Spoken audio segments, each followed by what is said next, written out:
जब हम लोग रास्ते से जा रहे होते हैं, कहीं पे चलते हैं, तो हमारे चारों तरफ कुछ छोटे छोटे मीडियम साइज के बड़े बड़े पेड़ होते हैं।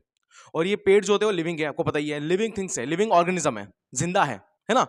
तो डेफिनेटली पेड़ भी वो सब करेंगे जो एक लिविंग थिंग्स, एक जिंदा चीज करती है, राइट। और आपको पता ही होगा कि प्लांट्स जो होते हैं वो रेस्पिरेशन करते हैं, प्लांट्स जो होते हैं वो फोटोसिंथेसिस भी करते हैं, मतलब कि वो ब्रीथिंग भी करते हैं और वो यू कैन से अपना खुद का खाना खुद भी बनाते हैं, आपको ऑलरेडी पता ही होगा, है ना। सो ये चीज करने के लिए बेसिकली प्लांट को क्या चाहिए, प्लांट्स को चाहिए गैसेस।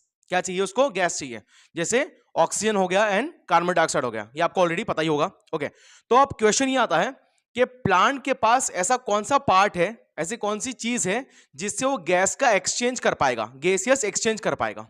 तो उसमें छोटे छोटे बच्चों को पता होता है कि उसमें अगर हम बात करें लीफ की, पत्तों की, तो लीफ के ऊपर एक छोटे छोटे टाइनी पोर्स होते हैं, है ना, होल होते हैं, और उसी को हम लोग बोलते हैं स्टोमेटा। क्या बोलते हैं उसको, स्टोमेटा।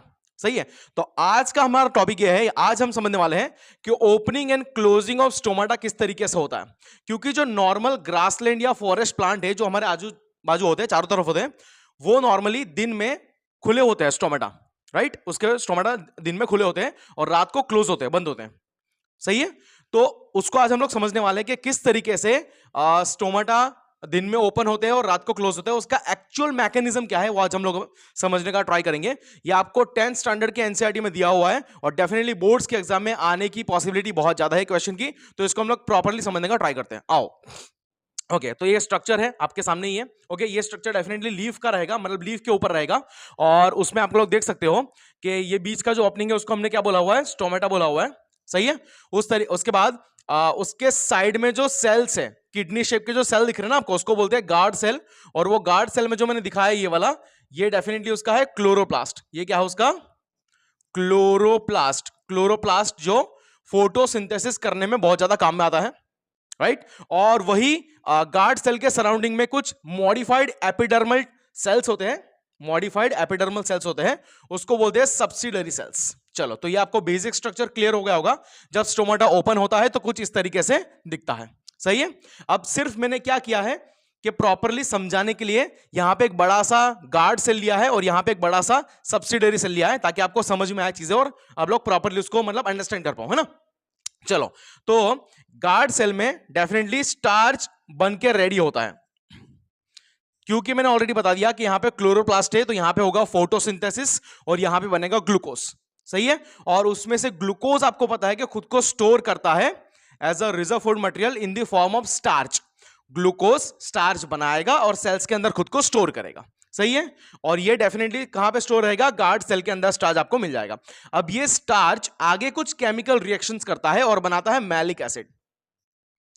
क्या बना देगा ये बना देगा मैलिक एसिड, जो आपको यहां पे दिख रहा होगा। सही है।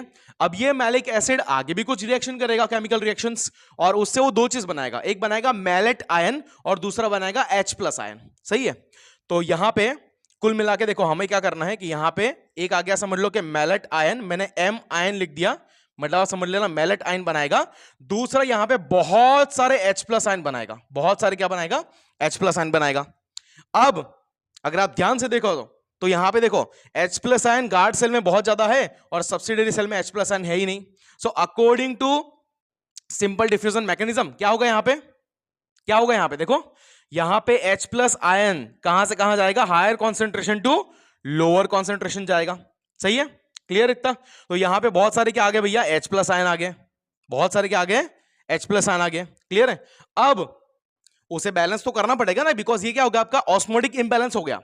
क्या हो गया, ऑस्मोटिक इंबैलेंस हो गया, तो उसे बैलेंस करना पड़ेगा। तो उसे बैलेंस करने के लिए सब्सिडरी सेल में ऑलरेडी बहुत ज्यादा K+ आयन होते हैं, पोटेशियम आयन बहुत ज्यादा ऑलरेडी होते हैं। सही है।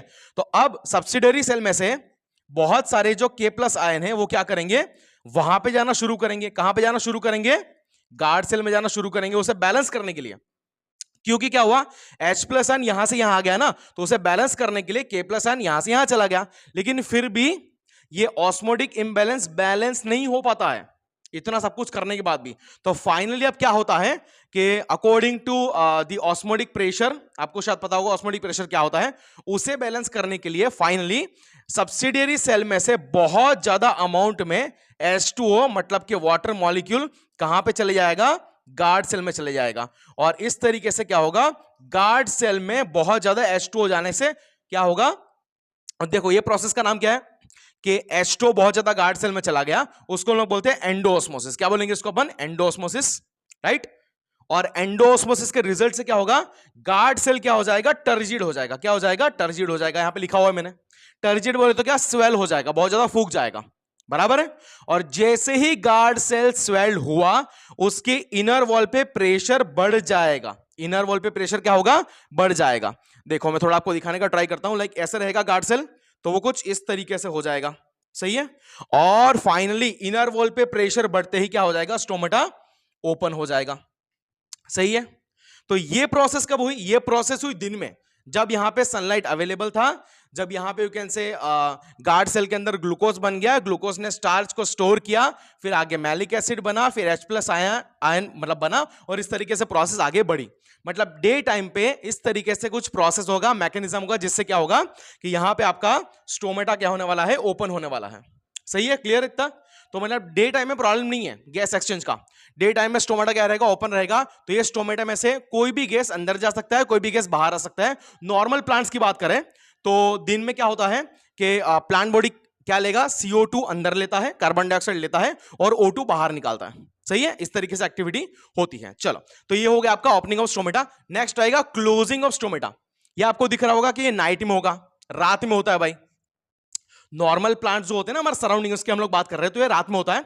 और यहां पे देखो क्या है, ये स्ट्रक्चर में दिखाया है मैंने, और यहां पे स्टोमेटा जो दिखाया ये कैसा है, क्लोज्ड है, मतलब ये क्लोज स्टोमेटा कुछ ऐसा दिखने वाला है, सही है। यहां भी मैंने समझाने के लिए आपको एक गार्ड सेल लिया है और एक सब्सिडरी सेल लिया है। अब इसको प्रॉपरली फिर से समझने का ट्राई करेंगे, सही है। चलो, तो रात को क्या होगा, CO2 plus H2O, carbon dioxide जिसको दिन में प्लांट बॉडी ने फिक्स किया था, प्लस साथ में पानी भी है ना यहाँ पे, क्योंकि पानी आ गया ना, देखो दिन में यहाँ पे बहुत ज्यादा पानी आ गया है। तो ये दोनों क्या करेंगे, रात को रिएक्शन करना स्टार्ट कर देंगे। क्या करेंगे, रिएक्शन करना स्टार्ट कर देंगे, सही है, क्लियर इतना। अब उससे क्या होगा, उससे बनेगा एक एसिड जिसका नाम है H2CO3। क्या नाम है इसका, H2CO3। और इसी को हम लोग बोलते हैं कार्बोनिक एसिड। क्या बोलेंगे इसको अपन, कार्बोनिक एसिड, सही है। अब एसिड बना है, एसिड बना है, तो एनवायरमेंट क्या रहेगा, एनवायरमेंट एसिडिक रहेगा भाई, है ना। तो जैसे ही एसिड बना यहां पे, तो यहां का जो पीएच है, ये पीएच क्या हो जाएगा, गार्ड सेल का बहुत ज्यादा क्या हो जाएगा, एसिडिक हो जाएगा। क्या हो जाएगा, एसिडिक हो जाएगा, सही है। अब जैसे ही पीएच एसिडिक हुआ तो क्या होगा, ये पीएच एसिडिक होने के साथ साथ एक हार्मोन होता है जिसको हम लोग बोलते हैं प्लांट ग्रोथ इनहिबिटर, जो ग्रोथ को इनहिबिट करेगा, अटकाएगा, स्टॉप करेगा, वो हार्मोन को एक्टिवेट कर देगा ये एसिडिक एनवायरनमेंट।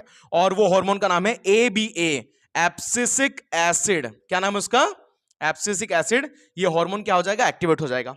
जैसे ही ये हार्मोन एक्टिवेट हुआ, ये क्या करेगा, ये हर एक प्रोसेस जो ऑलरेडी चल रही थी उसको स्टॉप करने का ट्राई करेगा, रोकने का ट्राई करेगा।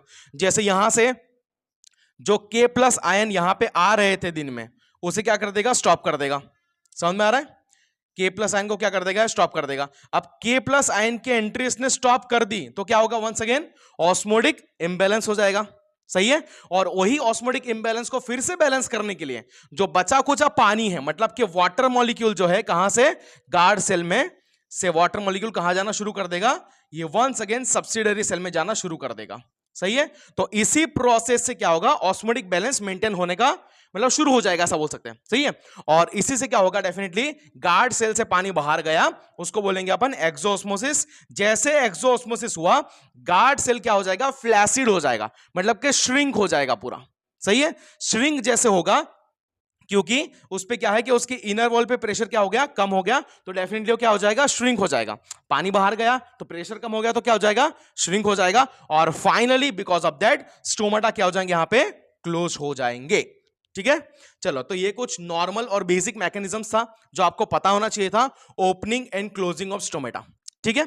अब यहां पे क्वेश्चन बहुत अच्छा वाला है, आप लोग प्लीज कमेंट करके मुझे बताना क्या होता है, कैसे होता है। दिन में तो देखो भाई स्टोमेटा ओपन है तो टेंशन नहीं है, दिन में क्या होता है, स्टोमेटो में टेंशन नहीं है, गैसेस का एक्सचेंज चलता रहेगा।